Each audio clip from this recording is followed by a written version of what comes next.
How's it going, man? Nice to meet you. Yeah, you too. Thanks for willing to do this. Sure, no problem. So I can just get start from the beginning and just ask how you got into acting in general professionally. Acting in general. My parents, or my father rather, was in the military for 20 years or so, and my mom was in community theater and stuff when she Mhm. was young and in high school, and so she kind of got into the community theaters wherever it was that we were stationed. And my dad would be at work, and I would run off with mom wherever she was. She was always at the theater, so that kind of made me feel like that was where I belonged. So I've yeah, pretty much been an actor since I was five or so. Not professionally, they're not paying me as a 5-year old to do anything, Mhm. but they should have. Uh, but yeah, I mean, I started doing plays and stuff when I was very, very young, and around, I don't know, I was about 19, 20, maybe 21, when I started working professionally. In that, and people started giving me money for the things that I did, um, the acting things that I did, not anything other. Yeah. Um, so yeah, that's pretty much how I got started. I've always been into it all through high school, regular school, college. Um, I went to study. First place I went to actually study acting was the American Musical and Dramatic Academy in New York. Oh, Um, yeah, they have two campuses now. It was long enough ago that they didn't have two campuses when I was there. It was the late '90s, I think. Yeah, '96, '97. And then I have a bachelor's degree from the University of Texas at Austin in theater with a playwriting focus. And as of this past May, I have a master's of fine arts in acting from the University of Georgia, which oh is wow. where I'm at now. So, yes, here in Athens, Georgia, where it's well, it's actually kind of sunny right now, but it's been rainy for Mhm. weeks. So Yeah. what led up to voice acting for anime? I was in Austin, Texas, which is where I called home for half my life, basically. And when I first moved there, I just kind of submitted to all kinds of agencies and just trying to get representation. And I finally did. And my first agent sent me out. They'd send me out for anything.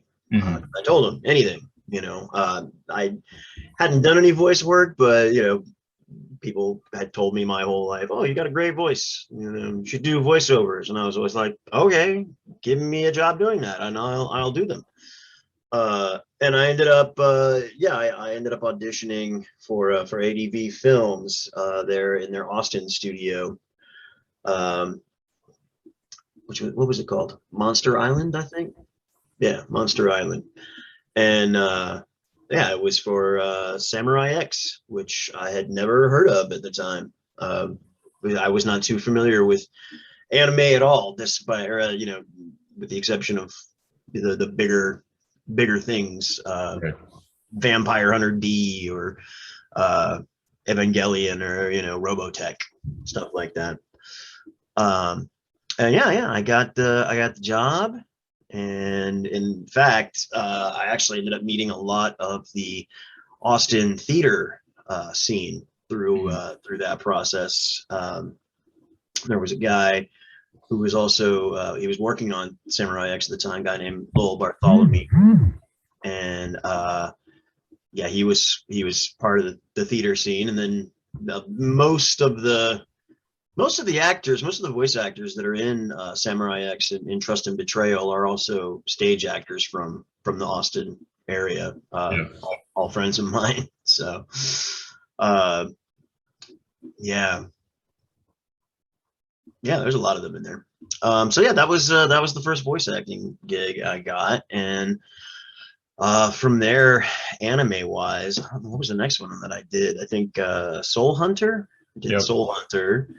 That was Taikoubou in that. That was pretty fun. I was also in Final Fantasy Unlimited, and I was in Devil Lady. Yep. Devil Lady, and I was like, I forget that character's name actually, but I was a creepy little kid, so that was pretty fun. I used to creep out my girlfriend at the time with his voice. Just Mm. start talking to her in that voice, and she'd be like, "Oh my god, stop!" What else? What else was there? Well, I guess the next big one was Getbackers, Yep. where I played Ginji Amino, the Lightning Emperor, and that was pretty fun. I think the last non-Samurai X thing I did was what was the name of that? It was a Blade of Phantom Master. That's I right. think Yeah. what the name of it was. Yeah, um, I got my face cut off, Mhm. like you do, like you do. Um, yeah, so that was about the extent of the anime I did. I mean, there were several Samurai X projects to do, Right. obviously. It was Trust and Betrayal, and then the motion picture, and then the Reflection, and yeah, the last one we did was I guess the what do they call it, the Kyoto arc. Right. Yeah. Yeah, that whole arc from the Media Blaster series, but in the ADV style, well, not ADV style, but in the animation that we were dubbing over there, and that was pretty cool. I liked it. Yeah. So how did you like the first project that you voiced Kenshin in? How did you get yourself into the like headspace and the role of his character? Well, yeah. I mean, like I said, I didn't really know much about the character or the story at Hmm. all. Um, I the director and engineer there, this guy named Charlie Campbell. He kind of just told me a little bit about what it was and what was going on. Initially, I didn't even know that. I didn't know there was anything beyond Samurai X. I didn't know anything about Rurouni Kenshin or Hmm. any of the other stuff. I thought it was just this couple of little movies.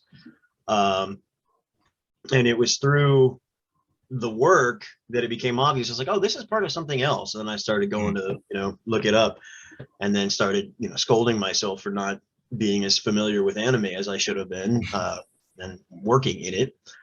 And just got really, really very fascinated by the character and everything. And uh, you know, you go online, you never read the comments section because you'll find a lot of people that don't like Shannon Weaver as Kenshin, but that's uh, I the take I took on him was that sort of he's kind of empty, you Hmm. know. In the stories that we did that I voiced Kenshin for, he's an empty guy. He's sad, Right. um, and he's a morose guy, and I gave him that. Uh, Tried to make him a little more peppy during the motion picture because that's pretty much the same as the other regular animation. Uh, and yeah, and then he was just kind of in reflection and all that. I was, he's just kind of a man content, um, as content as he can be anyway. Um, so yeah, I mean, that's kind of just how I looked at it. He was, I mean, he didn't like what he was doing, but he was just kind of numb to it. It's how he was. It's how he was raised. He hadn't quite really realized how wrong all the murder was. Hmm. Um, And this might be obvious based off your answer, but since obviously Kenshin has always been voiced by a woman, in the Japanese? Did that change your like approach at all, or? Well, I did know that it was a woman that voiced him originally, um, which was funny because when you're recording it, the dubs, you can hear the Japanese voice as you watch Right. the clip, and then that you're about to record. Um, in a lot of ways, I think that lady made her voice almost deeper than mine. Uh, so, I mean, I just the fact that they were using a female voice actor, I kind of at the time, in my early 20s, I was like, oh, okay, well, she has a softer voice, and I think they're looking for something a little more emotionally. They're looking for a performance a little more emotionally in touch with themselves and what's going on. So I kind of, I tried to bring a little bit of that. It wasn't just. It could have very easily just been, yeah, let's kill people with swords and knives, and be awesome. But I don't know. I feel like that stuff gets boring after a while if that's all you're into. It's much more interesting to me to layer, you know, questioning, discovering empathy for people you may have murdered, and the whole knowing he would eventually go on to do the reverse blade sword and atone for everything, gave me a little bit of an inkling as to how he would feel at first. Mhm. And frankly, there's a lot of great female voiceover actors too, especially in the Austin, Texas area at the time. So I don't know. They might have fared just as well with a lady Kenshin too. Who knows? I mean, I'm glad I got the job, but certainly would have been just as good, if not better, or interesting at least with if we had kept the trend of the lady actress. I mean, we have, and that happens all the time in America. I mean, Bart Simpson is Nancy Cartwright. So yeah. And throughout your, I guess, well, when in the earlier Kenshin projects, especially before the newer one, do you have I don't know if there's like a single scene that was emotionally like the most difficult for you to get into? I'll tell you that. Well, flat out, the most difficult one to do was the fight with not with Saito, but the little kid. Oh yeah, Saito, go. but yes, that's the one, because I also voiced that guy. Oh, So yeah, so if you watch that scene, that's two characters fighting, and they're both my voice. right. And I was always like, this is an actual child. How do I make my voice sound like a child and like a badass warrior child without making it sound silly? Mhm. Um, and I'm not sure if I pulled it off or not, but it was definitely not emotionally to get into, but like technically wise, it was sort of hard to voice that role and then fight myself. Emotional wise, like I said, I had no idea how the series or how the show ended, Mhm. and I was friends. I was actually, I think I was working at a restaurant with the girl who played Tomo at the time, Okay. Tomoe. And she's gone on to be a ridiculously famous voice actress in LA. She's awesome, Rebecca Davis. Um, so she was playing Tomo and I was playing Kenshin, and then we both recorded the scene where Kenshin accidentally kills her. Yep. And we neither one of us knew that was coming. And so we were both just like, no, oh my god, yeah, and yeah, I mean, how do you how do you prepare for seeing that the one person that cares about this guy and accidentally killed him or accidentally killed her? Yeah. Oops. And then I remember because you record stuff separately, and I think she came in before me that day, and I think we saw each other later that night, and we were both like, "Oh my god!" I'm like, "I'm so sorry." She's like, "You killed me." Yeah. Oh well, stuff happens in anime, I guess. Mm-hmm. Yeah. Well, and then in the reflection too at the end of it, when Kenshin's ill, and then he like has him and Kaoru make love, and so they both like die together. I was guessing too that probably had to get that might have been difficult to. I'm gonna admit something that's probably gonna make every anime fan and anybody that watches this go, "What?" I swear to God, I didn't get that Kenshin had died at the end of it. Yeah. I really didn't. I mean, I thought, to me, I mean, I know that his little rash went away, and he closed his eyes there in Kaoru's arms and everything. But I was like, it didn't ring to me that he had died. I just thought it was like he had found some sort of peace. He was finally able to be at rest. Yeah. So he was, he felt safe enough to drop his guard and be in the arms of the woman that he loved and so forth. And it was much later at a convention, I think. I don't remember which one, but somebody was like, "No, man, he died." I was like, "Oh, well, I wish I'd known that. I might have done maybe a little different, but I don't know." So there's a little trivia. I had no idea he died. Okay. So yeah, and maybe he didn't. I still kind of maintain there's validity to my standpoint. Okay. I'm probably wrong. I am wrong, but still. And this also might be an obvious question, but when you came back to voice him in the newer couple episodes, did you just approach him the same way that you always remembered? See, by that time I knew all about all of Kenshin and all of Right. Samurai X Yeah. and Rurouni Kenshin. I'd actually watched the series, so I mean, I knew who he was a little more, and I knew how different he was in the series from how we had done it.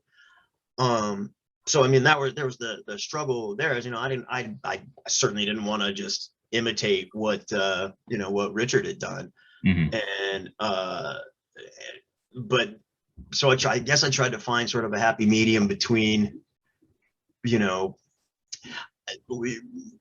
thought to myself, what would the voice that I was doing before sound like now, having gone through the same experiences and the same choices.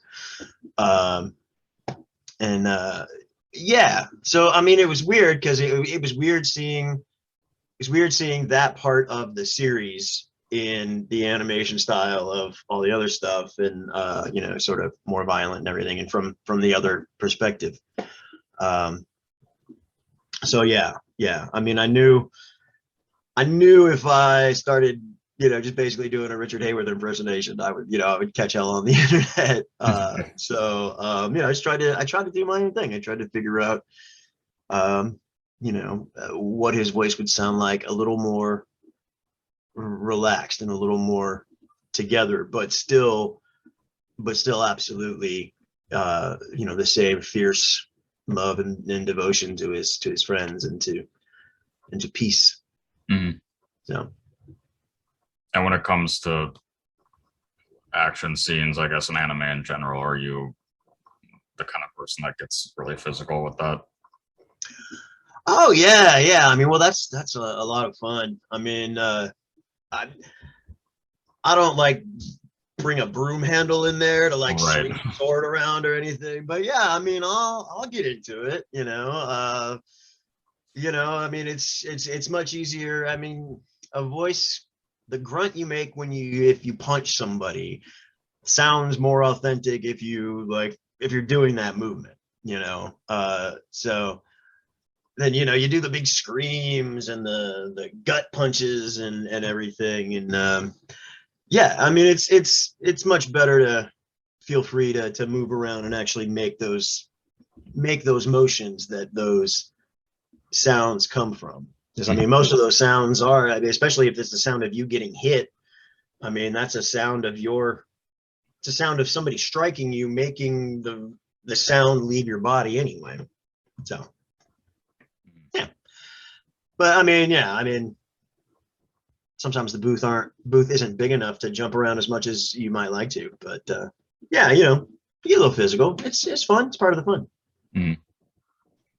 And so with other roles, like with your role in Soul Hunter as Taikoubou, can you really remember? Is there a time with that character where you got to be emotionally invested, or was it just all like comedic and? Oh gosh, you know, I'm terrible. I don't really remember the series that well. Okay. I remember towards the beginning feeling like that it was you know, slapstick comedy Mm-hmm. almost until the series progressed and it sort of got more and more serious. And I remember, I think I don't think it was so much of a challenge. It was just more of a matter of sort of picking up the little clues as to when those transitions were happening and how slowly and over how much time, and just slowly easing out of the, you know, who's on first slapstick, you know, pie in the face style comedy, and Mm-hmm. moving into a more let's take this adventure seriously type of thing. And with the character's name was Satoru in Devilman Lady. Oh yes, that's right. Yeah. Do you have a well, besides what you already said, do you have much of a memory of that? um I mean, I remember that he was, I think he was like a demon or something, and eventually like becomes some giant evil moth monster, Mm-hmm. if I remember right. So I mean that one was straight up. I mean that series, you know, Devilman and Devilman Lady. I mean that's just some weird stuff going on there in the first place. So the direction I was given was just be as creepy as humanly possible, and well, yeah, all right, can do. So, um, but yeah, that was a series that I didn't have a really big role in, so Yeah. I wasn't really able to pick up a whole lot of the story. You know, only what was going on in the scenes that I was in. Um, but uh, but yeah, I sure did enjoy that. I really liked being the creepy little kid. Mm-hmm. When you got the role of Genji and Getbackers, was that just a normal audition kind of thing? Yeah, yeah. They just had me come in and audition, and you know, I that particular time I was able to see a picture of the character beforehand and Mm-hmm. kind of read a description, and I kind of took to it immediately, and just that kind of jovial yay type of, you know, a happy Yeah. innocent voice, you know, which was great because I mean that type of innocence and naivete and just inherent goodness of Genji allowed for so much uh you know, depth, I guess, in contrast whenever, you know, parts later in the series when he does start going like crazy lightning emperor and starting to be a badass. Mm-hmm. And then of course he turns into little chibi Genji right afterwards anyway. So Yeah. but yeah, no, I had a lot of fun on that series too. There's a scene where I'm like running away from Akabane, or where Genji's running away from Akabane, and just can't seem to, Akabane just keeps popping up. Uh, that's on my anime reel. Just that scene Yeah. basically. Because yeah, funny stuff. Funny stuff. And in general too, like when you were doing voiceover at that time, did you get aspiration at all to ever move to LA or? No, at the time you know, I was in Austin, and I was in a relationship, and I was pretty happy to make Austin my home, and kind of do my part to make Austin a bigger town for the arts and stage and film. Um, I ended up making very little difference in the end, but um, no, I mean, I guess, you know, I always wanted to do voiceover, but I never wanted to do just voiceover. Okay. So yeah, I never really thought I could afford financially or mentally to do too much time in Los Angeles, just based on the few times that I've visited there. Okay. But um, like one of the, and probably the only thing about you know, COVID is that now everything can be done from home. And fortunately, the home Right. technology has kind of caught up. Like I've been able to do a lot of voiceover work from, you know, from this room that you're seeing me in. Yeah. I just did some video game work for DC Universe Online not too long ago, and I've been doing a bunch of audiobooks lately too for Audible, and that's just all here. Yeah. So it's gotten to the point where, you know, I've invested enough in my rig and my setup to where I can do pretty much all that stuff from home now. Mhm. So, yeah. And what prompted the decision to move from Texas to Georgia? Oh, it was grad school. I Okay. had been, yeah, I'd been trying to get into a grad program for a while, and the University of Georgia made a really great offer, and you know, I wanted to. I came and met the faculty and decided that I really wanted to come and study with them here. And yeah, I learned a lot. I learned a lot about a lot of aspects of acting and performance that I wasn't too familiar with before. And I actually ended up teaching a voiceover class Oh, here too. So that was cool. And right now, my partner and I and her daughter are we staying here in the area for about a year at least, just kind of exploring the Atlanta market and mhm.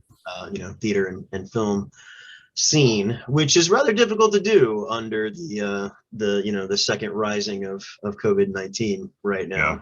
now. Not a lot of work to be had. Someday we'll all write books about the challenges of graduating from an MFA program into an industry that doesn't really exist at the Mhm. moment, but that's for another time. I guess well, one of the final things I can ask you is just like looking back at your performance as Kenshin, is there something that you like an answer that you have regarding like a legacy as your performance as that character? Well, I mean,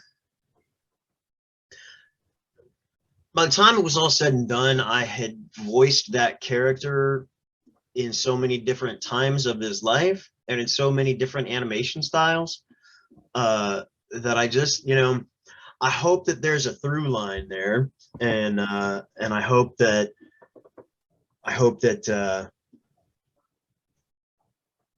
people can follow that it's the same character, and the journey that he went on before dying. Apparently, my bad. Yeah, and I mean, uh, I think that Richard Hayward is a fantastic voice actor, and I loved him in everything that he's voiced for Kenshin. I've actually never met him. Um, I've never run across him at a convention or anything. Um, but yeah, you know, you hear a lot of comparisons between Mhm. the two of us, and which I don't even think that's not even a fair comparison to make. You know, I mean, two people are going to have completely different takes on characters, and especially if the character is as different as it Right. was at the time. So, um, but yeah, I'm sure he's a nice guy, and I sure enjoyed his performance. Um, yeah. Kenshin is voiced well throughout the I don't know, the lexicon of those who have voiced the character. Mhm.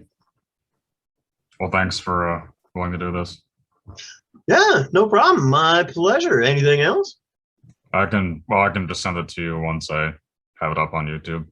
Okay. Yeah, sounds great. I'll let my Yeah. friends see. Yeah, thanks. No problem, Chris. Have a great day. Appreciate it. Yeah, you too. Bye. Bye-bye.